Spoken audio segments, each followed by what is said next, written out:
Eu não estou recebendo da vida nada mais, nada menos que eu não esteja mandando para ela. Nós queremos da vida o mesmo que a vida quer de nós. Decisões assertivas. A vida não age. Não há possibilidade na vida em agir. A vida só reage. Toda ação causa uma reação.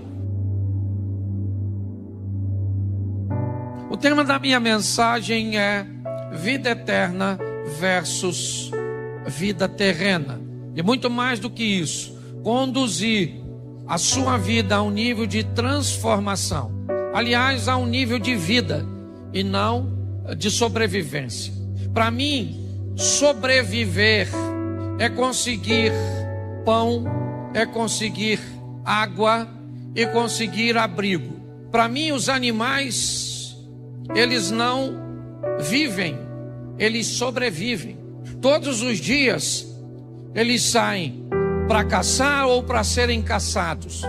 No final do dia, boa parte deles que começaram não chegam.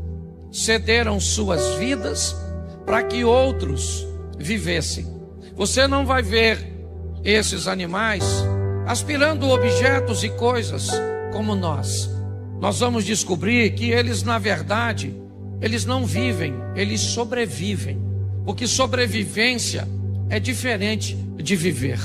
Aquele que vive, segundo a Bíblia, ele recebe um pouco mais do que necessita.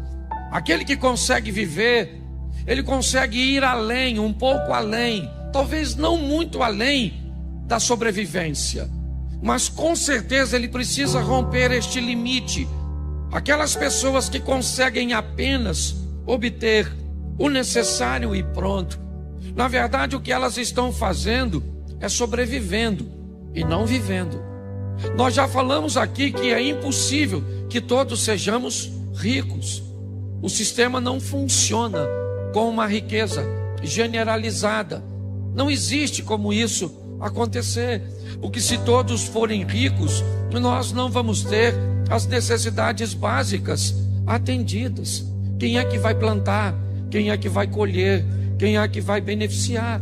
Quem é que vai oferecer os serviços básicos? Se você fura o pneu do seu carro, se você precisa de um conserto elétrico, a vida ela é de interdependência. Pessoas dependem do seu dinheiro e você depende dos serviços dessa pessoa. Então não tem como nós colocarmos todos no mesmo nível social. Não existe isso. Lugar nenhum funciona desse jeito. Mas também nós vemos a Bíblia dizer que nunca vi um justo desamparado, um servo do Senhor mendigar o pão. Preste atenção, porque a Bíblia faz uma proposta para todos nós, de termos um nível de vida que vai além da sobrevivência. Mas aí vem a minha pergunta: o que é mais difícil, ir para o céu ou viver na terra? Se consegue me responder isso de forma rápida? É muito mais fácil ir para o céu, no que diz respeito ao ensinamento bíblico, do que viver na terra. Qual é o grande problema da vida aqui? É que me parece que diante de nós está um espelho. E o que ele faz? Reflete tudo aquilo que nós fazemos. Tudo aquilo que nós fazemos provavelmente vai virar ou vai voltar para nós de alguma forma. Só que nós não temos testemunhas ao nosso lado o tempo inteiro, observando aquilo que fizemos e fazemos, quer de forma explícita ou implícita. Por quê? Porque quer no casamento, na criação de filhos, quer nas nossas questões financeiras, quer nos nossos estudos, quer em todos os ambientes, na maioria das vezes, parece que tem alguém atrapalhando a nossa vida. Parece que tem alguém criando uma confusão na nossa vida. Eu não sei se você já parou, basta você conversar com as pessoas, que há sempre um culpado para que aquilo esteja acontecendo. Então eu aprendi uma coisa na minha vida: que fé e temor a Deus me leva para o céu, mas não me dá uma vida boa aqui na terra. Vida boa aqui na terra está em viver dentro dos princípios e valores de Deus. E um deles é a lei da semeadura. Me entenda bem.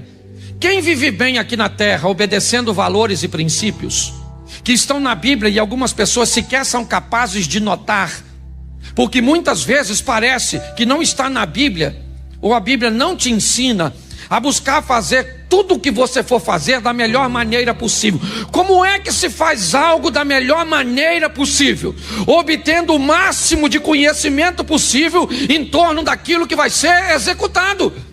E como é que se reúne o máximo possível de informação daquilo que precisa ser executado? Estudando, adquirindo informação, conhecimento, ferramentas. A Bíblia diz isso. Porém, quando você vê alguém que não frequenta a igreja, mas que buscou o máximo de informação daquilo que vai executar, executa aquilo com maestria, é alguém que aprendeu a fazer aquilo que veio à sua mão da melhor maneira possível, tem sucesso. Mas não faz sentido, porque o cara está num ambiente idólatra, e eu estou num ambiente religioso, crendo no Deus Todo-Poderoso e com fé em Cristo. Isso vai fazer você ir para o céu, não viver bem aqui na terra. Isso também não significa que esse que cumpriu os princípios sem fé vai para o céu. São duas coisas distintas. Aliás, a Bíblia sempre fez essa distinção: vida terrena, vida eterna. O que nós temos que entender é a maturidade, ou ter a maturidade para entender que os princípios e valores, quando são obedecidos, me traz uma prosperidade terrena, que a fé e o temor a Deus me levam para o céu. E se eu quero viver o que a Bíblia me oferece como proposta, eu tenho que unir as duas coisas: viver uma vida excelente aqui na terra e depois ir para o céu.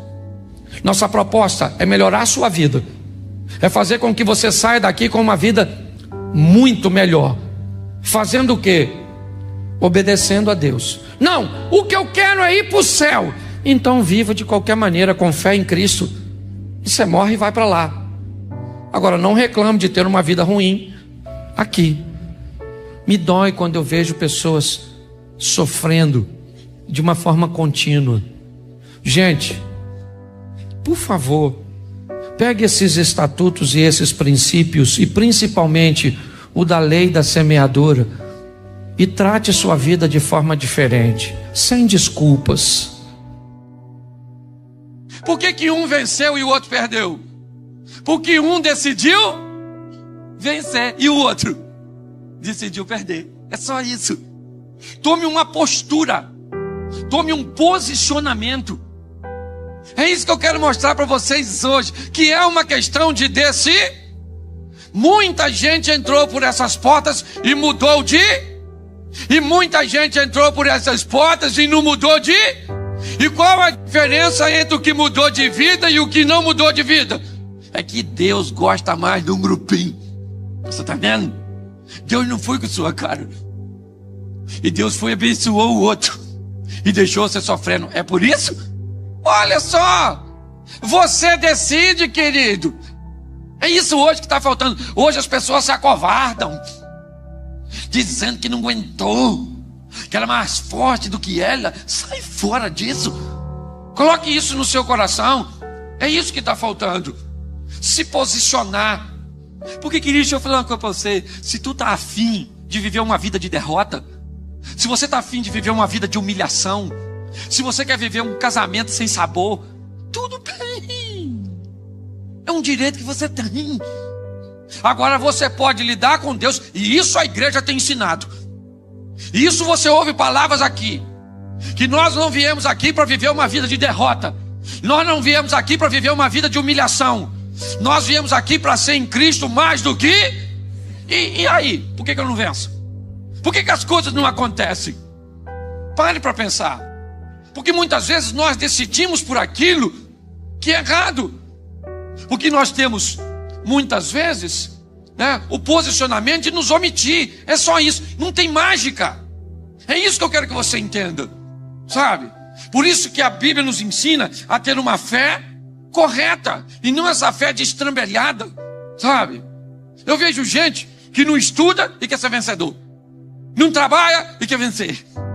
Gasta mais do que ganha e quer prosperar.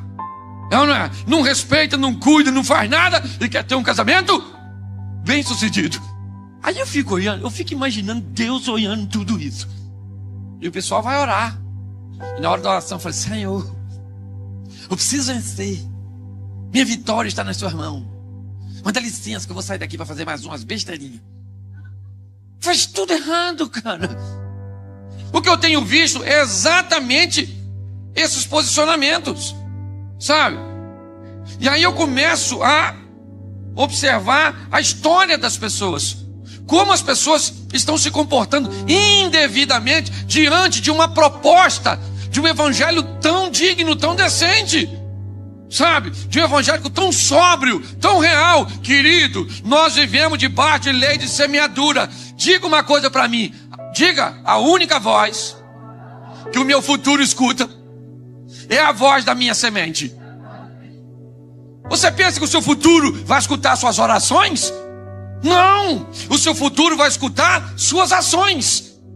Tudo aquilo que o homem semeia, isso também ele.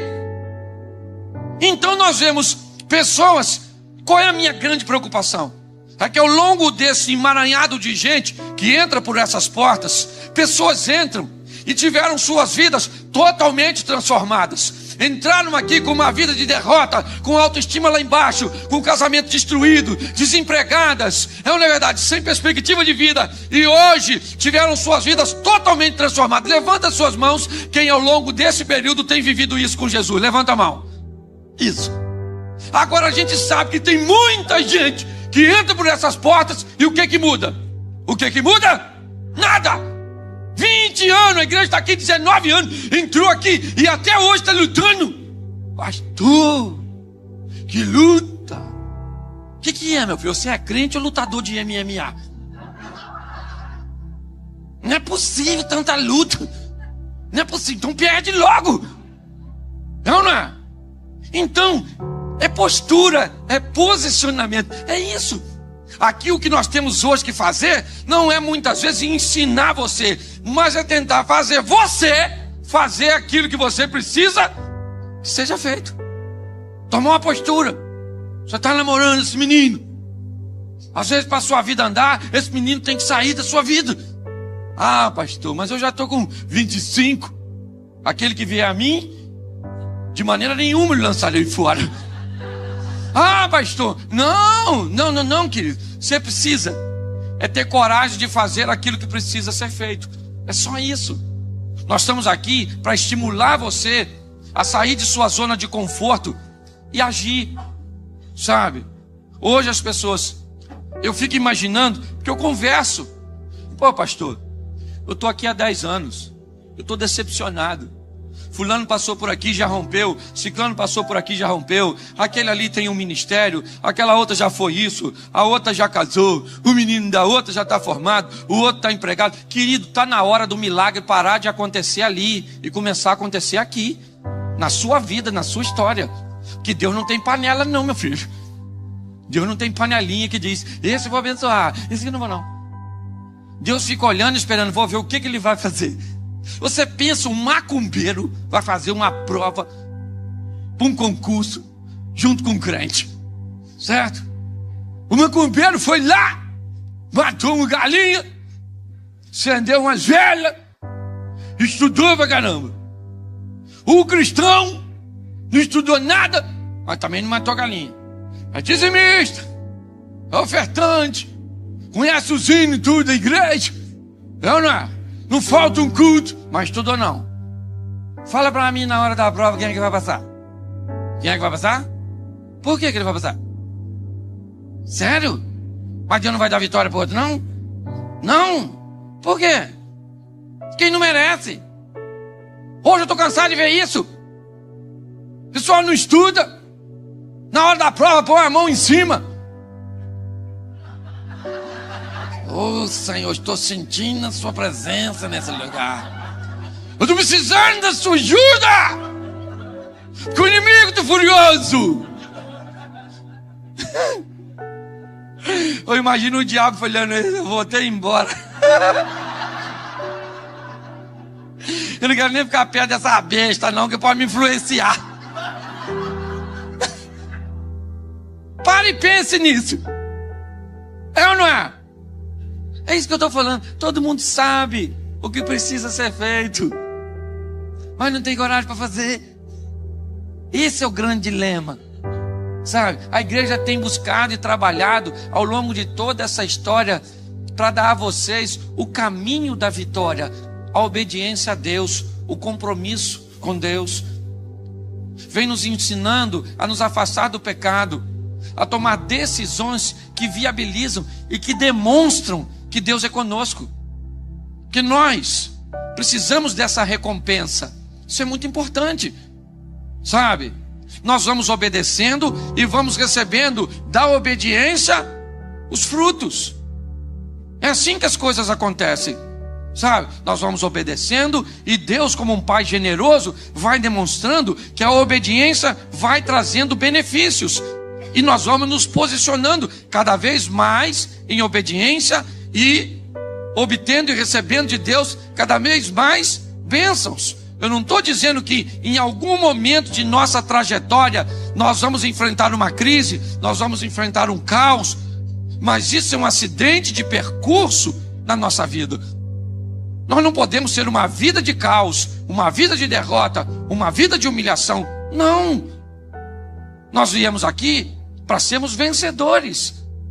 Hoje eu vejo pessoas que olham para o crente e vê esse crente como derrotado, como coitadinho. Mas, bom, a igreja não é coitadinha, não. Nós não somos derrotados, não. Nós somos filhos do rei. Nós temos em Cristo o poder para vencer. Então o que está faltando hoje? É só postura, posicionamento. Você se comportar.